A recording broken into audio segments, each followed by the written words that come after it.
Welcome to the Art and Nuance of Sport, the Swaggerized Performance Lab. Today, we're talking about the silent contract, or moreover, the unwritten social contract of sports and how you win. The unwritten social contract of sports and how you win, often called the silent contract. At its core,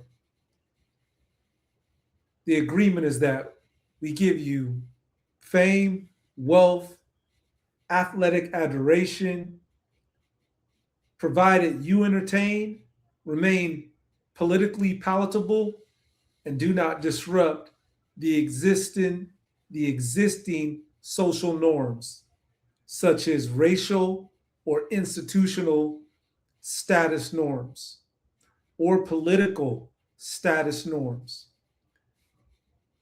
At its core, the pillars of the silent contract is performance over platform, say the shut up and dribble standard. The expectation is athletes are valued primarily for their physical labor, their speed, their talent, their intellect, political views, and cultural commentary that is in alignment with pop culture. So you may see athletes advertise liquor, they may align with even some negative elements of culture, but if that is accepted as a social norm, you'll even see negative social endorsements that go, without punishment. The reality is that when athletes speak on systemic racism, police brutality, social injustice, they are accused of politicizing sports, right? We see that often.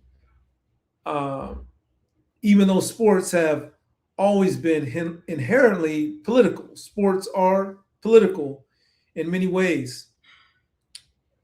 And this is where it gets muddy because athletes, one of the things that make athletes great is the passion, the fact that we do care. They care. They care about their performance. They care about their community. They care about their family. Those things are what drive an athlete to success. Is caring about their community, wanting to be an example for the community, wanting to take care of their family, wanting to sow back into their community, and then once they make it, they're asked to actually break that contract, to not care, to basically become to exist in a way that denies the very thing that may have motivated them to get there. And what happens is there's a social contract in that there's a mandate of gratitude. And of course, athletes and all of us should carry some level of grace for this life, uh, for opportunities that we may have that others may not even have, not because of our own doing, but because of what we've been blessed to have this gift and this position that uh, we've been put in that may not have be anything that we have to do with that. It could be our geographical location. It could be a certain coach that we have. We fundamentally don't choose our parents. Some may believe we do, but in looking at this, some of the situations that you may find yourself in as athletes or as an individual are not because of anything you may do. So, uh, with that being said, gratitude is an expectation that athletes have, it specifically on the collegiate level, the professional levels. That because professional sports offer a path of generational wealth, uh, racialized athletes are expected to display a perpetual gratitude in every situation, um, to exhibit no emotion at all in situations that may directly address their community, may directly address them as individuals. And so wealth is leveraged in a way to where this agreement, you understand that this wealth that you're receiving, even though contractually it may not fit into the contract, that we understand you're receiving this, and there's an expectation, and we don't expect you to criticize, to challenge the status quo, to criticize systemic issues, and often those types of criticisms are met with, why are you complaining? You make X amount of dollars, you make millions of dollars. This creates a financial trap where financial success is framed as a payment for political correctness, compliance, silence, right? Indifference to things that concern athletes. While often this is Black athletes that are facing this, you could see even non-white athletes are pressured. Many non-white athletes are pressured to conform to mainstream, white dominant norms, where, say it's okay for a certain individual to endorse a certain element of politics without any real repercussion or criticism, right? The criticism is very much different. And so also this is framed by people that are handlers or agents as you are more marketable. And this can go beyond to even ideological differences, where in the past you've seen Steph Curry commented on NASA, and it was just a intellectual banter. Whether it was serious or not, it was mention of, some views that disagreed with the social norm, right? And he ultimately apologized. Just a mention of what happens in space and the shape of the earth was, he was contacted in a way that forced him to apologize for a statement, for something that was just said potentially in jest. So these contracts, and you think about, why would an athlete, if they are just considered non-intellectual, not that smart, why would, his view matter? And so this social contract is something that is real, is very real, and it requires athletes to be able to understand it, to navigate it. And so not only by discussing this, I'll give you the strategies to actually navigate this and ultimately reach your highest levels of sport and perform and not have any issues, and be able to walk away with your complete sense of self, and ultimately walk away with your health and your wealth to be able to take care of generations upon generations. When you think about this social contract, the first thing that comes up is respectability politics. Respectability politics, where you see the reality is you're conducting yourself not only in a way that's respectful, but in a way that is palatable for the audience that is watching you. Excuse me.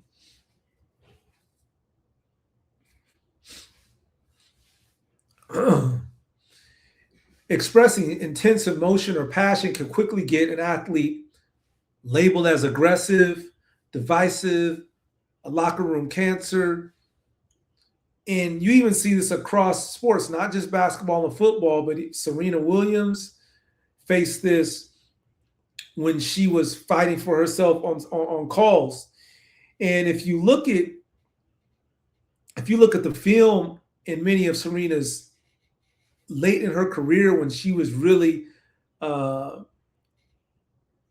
chasing after the 24 major titles, I mean, it was definitely resistance that she was facing.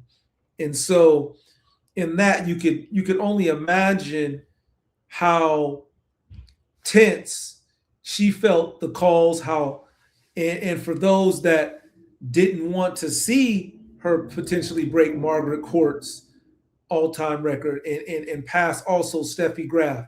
So these things are very real.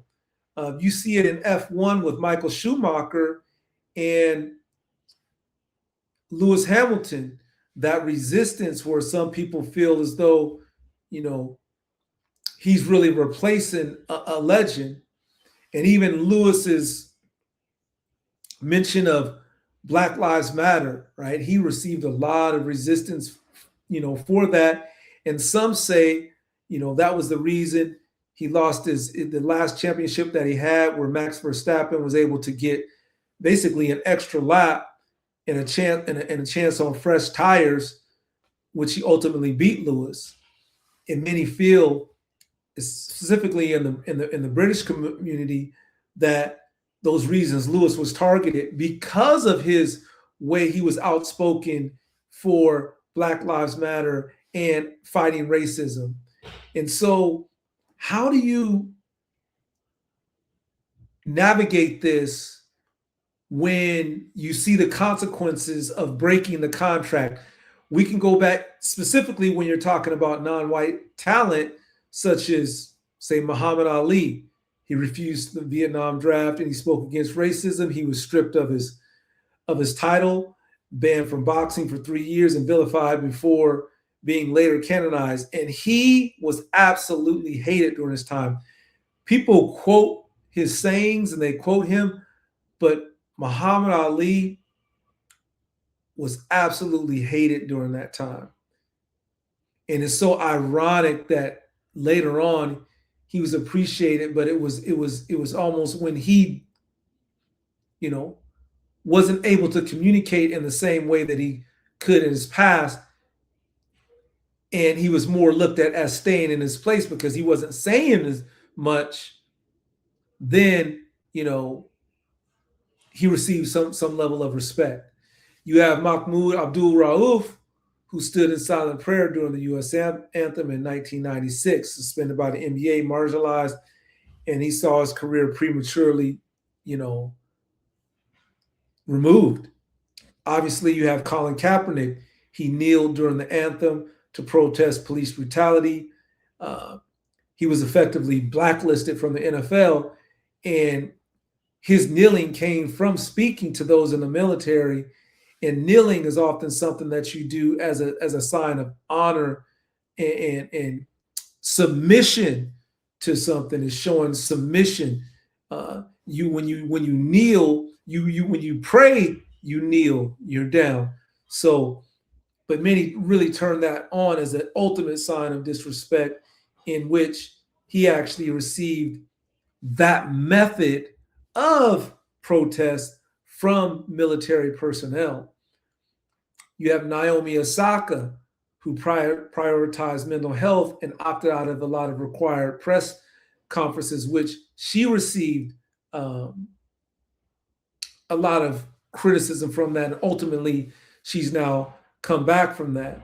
You have Ryan Clark, most recently, who on his Pivot podcast made mention of the current case in Mississippi, where he said that he's questioning everything. And as Black people in general, should we question what we are doing with our children? Are we not giving them the proper wisdom and insight when they're in situations that are, predominantly non-white? Should they be more aware and more discerning of their environment, because he said his son has experienced something, and this is has experienced issues to which has showed him that race is in fact an issue. And Ryan is, and you say this, Ryan is someone who has, you know, highly competent, incredible NFL player as an undrafted free agent, right? 16 interceptions, played 10 plus years, a champion, right? Has done pretty much everything that you would want from an athlete, has shown so much grace. Um, and he made that statement, and then he was ultimately fired on air. And so you ask yourself, say, okay, what is this, this silent contract? Did he say something so egregious? He only made statements in regards to his as a parent. Has he done his kids a disservice by not telling them the realities, the socio-political uh, norms and situations in life that he himself has actually experienced? And so, but people often, this is something that people don't like. They athletes, entertainers, specifically athletes, are chosen to represent the excellence and the best, in that the system is different. So when you speak against the very thing that you are put up there to be highlighted, to represent entertainment, to represent that you're special.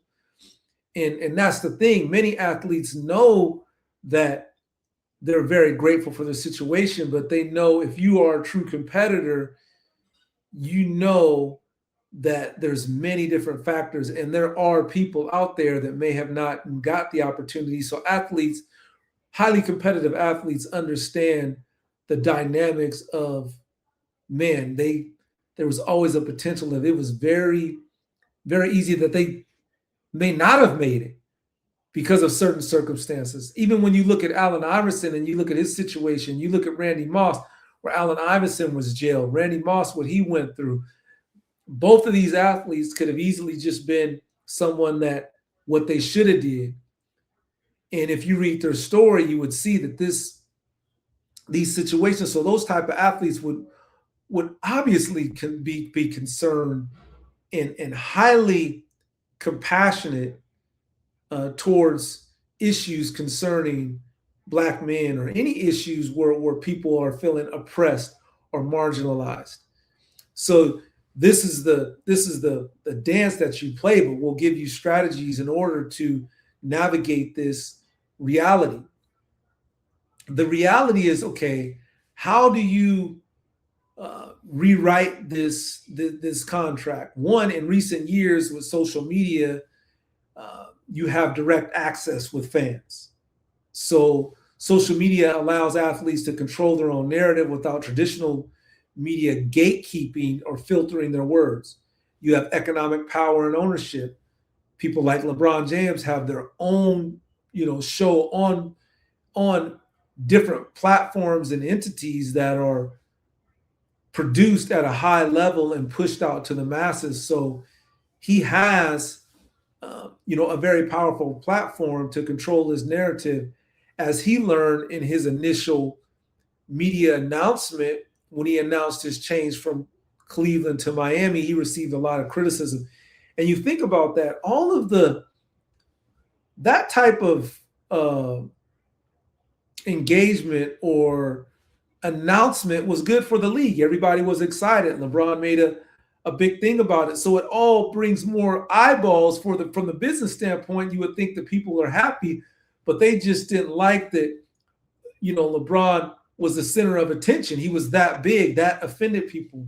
It's hard for people to say, but that's the reality. Many people are already envious and jealous, and these people could be internally. They could work for your actual teams, your organizations, your colleges. So there is this thing where they, even though they're working with you and around you, and I'm not, there's no names that I'm saying here, they still want you to have a certain decorum. Things that don't even seem offensive or are harming anybody, you find yourself trying to defend yourself against actions that aren't criminal, aren't directly malicious. Uh, they're seemingly build more hype, but you find yourself defending. So how do you navigate this system that has become highly visible with NIL and name, image, and likeness? And more than ever, younger athletes can build their financial security and future uh, before ever even stepping on the professional field. So understanding the silent contract is extremely important in how you need to go about navigating your athletic career. So I'll start here. How can you navigate this? Point one is don't confuse sports environments or media for a safe place. That's point number one. That's point number one. How you can reframe the reality of professional sports and corporate spaces in general is this is meant to give you ability for self-preservation, to show some emotional maturity, and to have some high-level strategic intelligence in order for you to reach your ultimate goal, which is to perform at the highest level and to be paid maximum dollars for the skills that you have, right? Without creating friction in the process. And so this requires you cannot confuse sports environments or media for a safe place.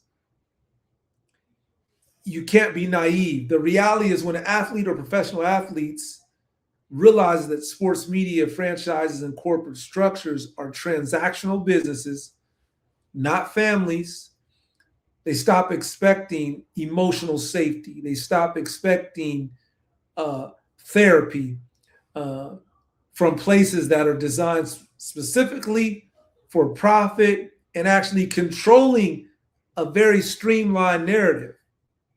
Number two, don't deny your feelings, don't deny reality, but acknowledge the sentiment within the environment. You got to understand the environment and the sentiment that you're in. You want to balance your internal truth with the external realities. Balance your internal truth with the external realities. Don't deny your feelings. Don't deny the racism. Don't deny the violence. Don't deny the bias. Don't deny your environment. Don't deny what you're dealing with. Don't deny how someone treated you.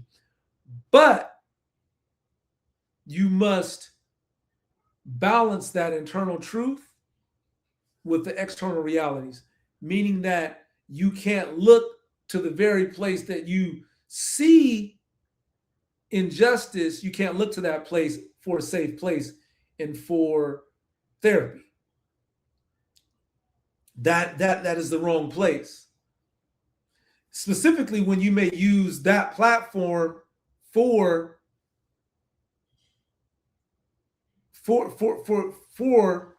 your place to express your discomfort,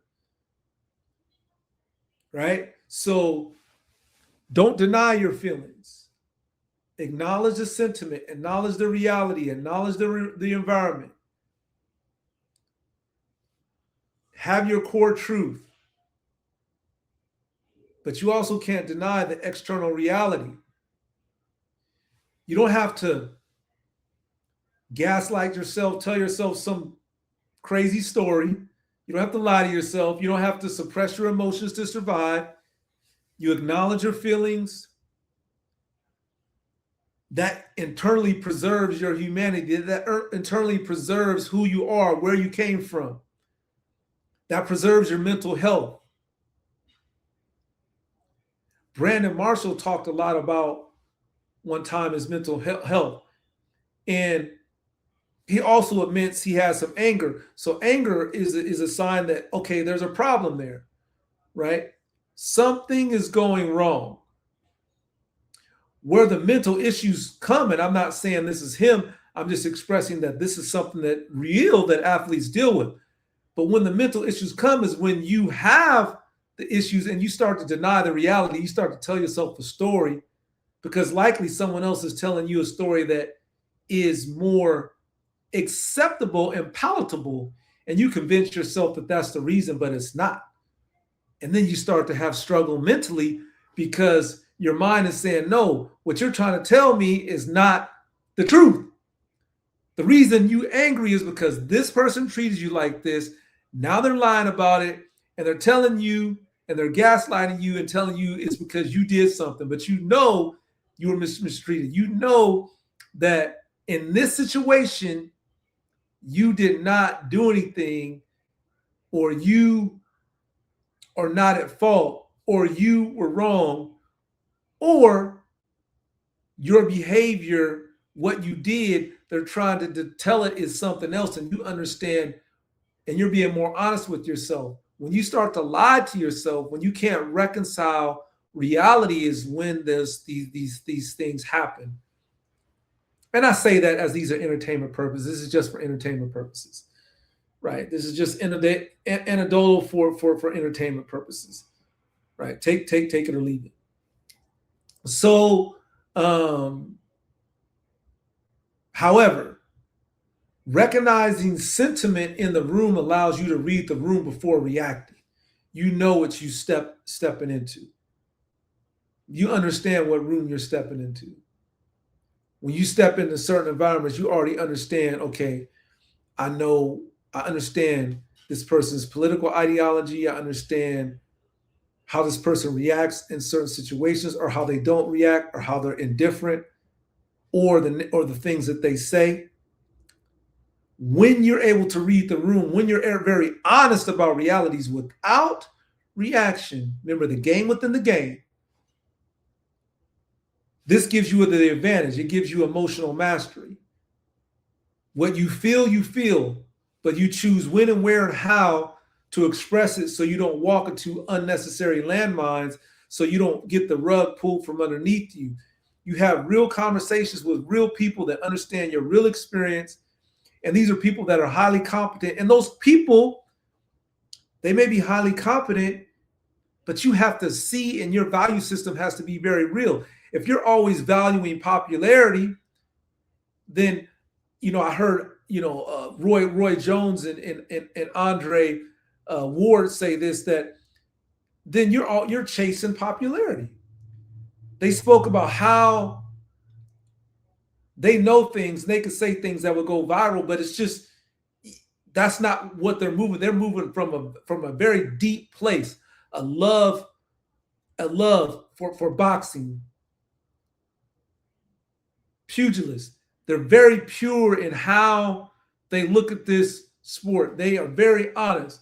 And when you've been in the ring and through the battles, and you've been through the fire like they have, that perspective is very real. So they have a deep understanding of boxers, the things they go through. So they just would not talk about certain things because they understand the complete dynamics of what the athletes go through.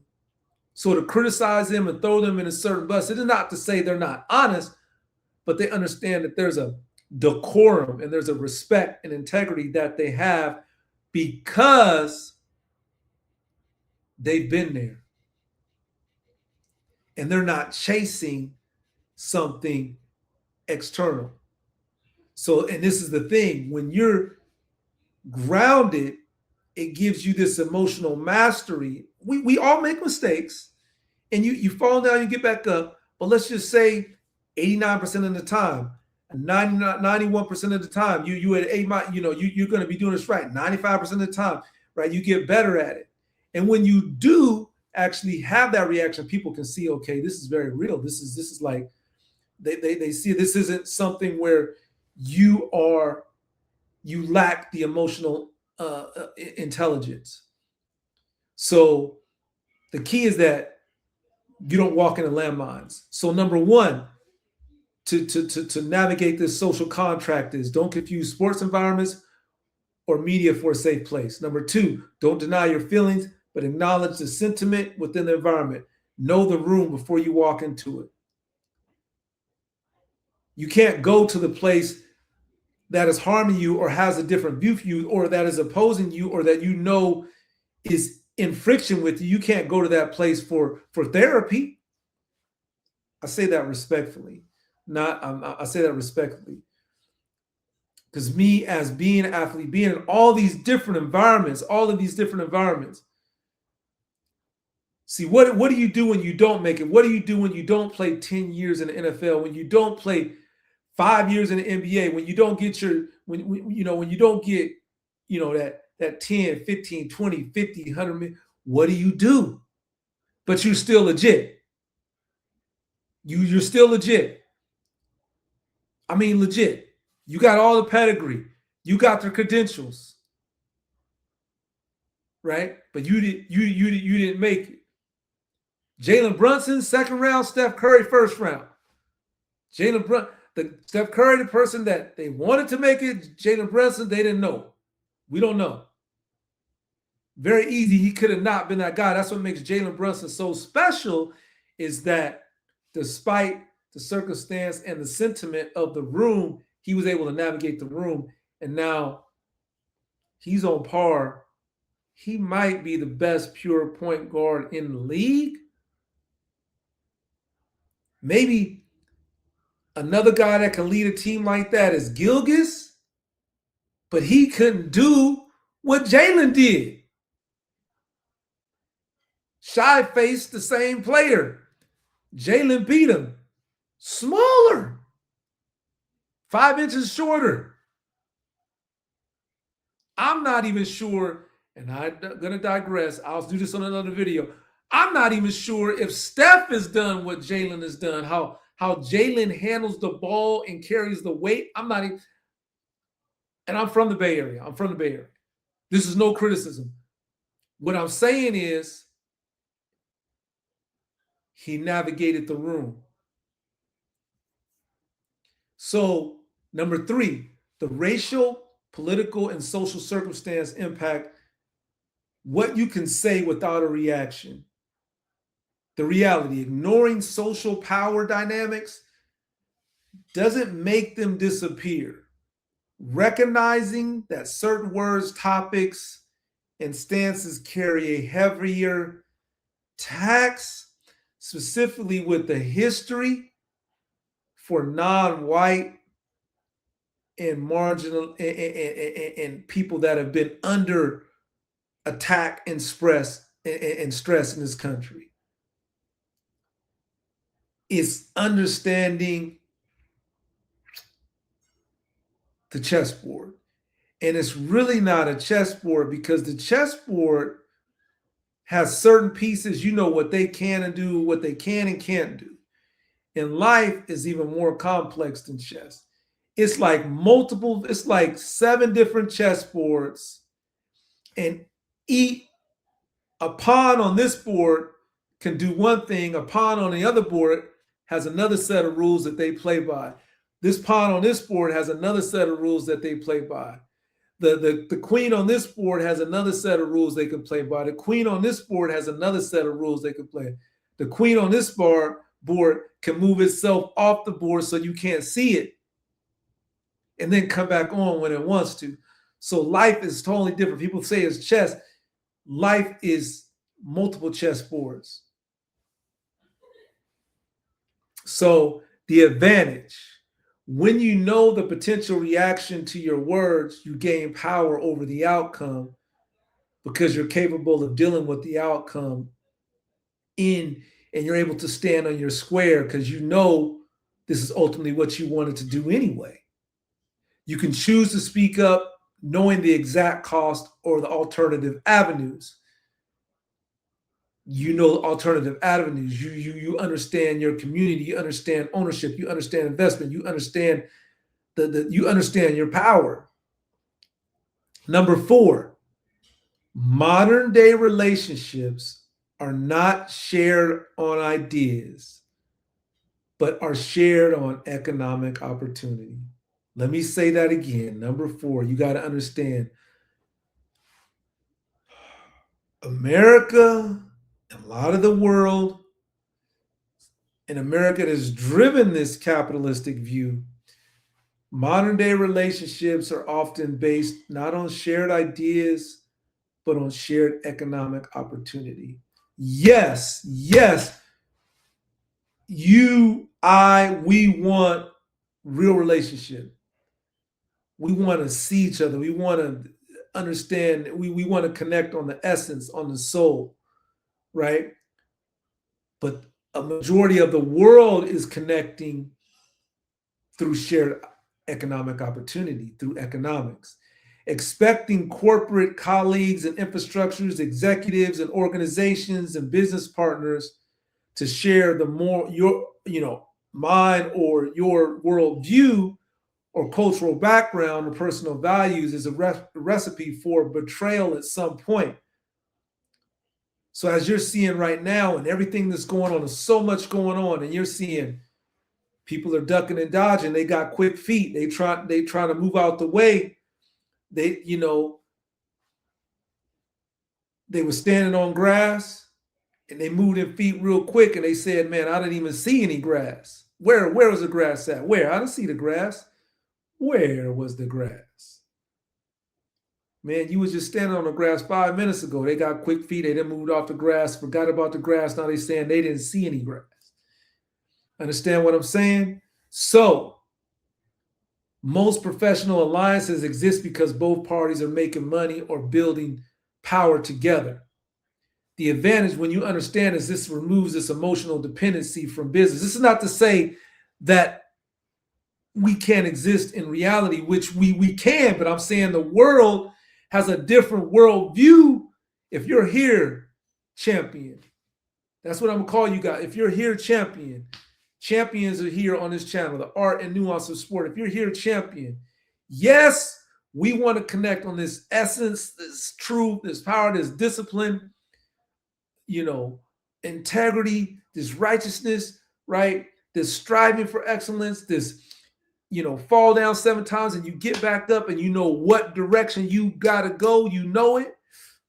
Yes, we want to move like that, but the world in many of the structures that you are in, athlete, that you are in, they're not existing in that. They are existing on a transactional network. And so when you understand this, it allows you to build transactional networks to fund your actual life purpose. Hard, man. This is hard. But the key takeaway is these rules,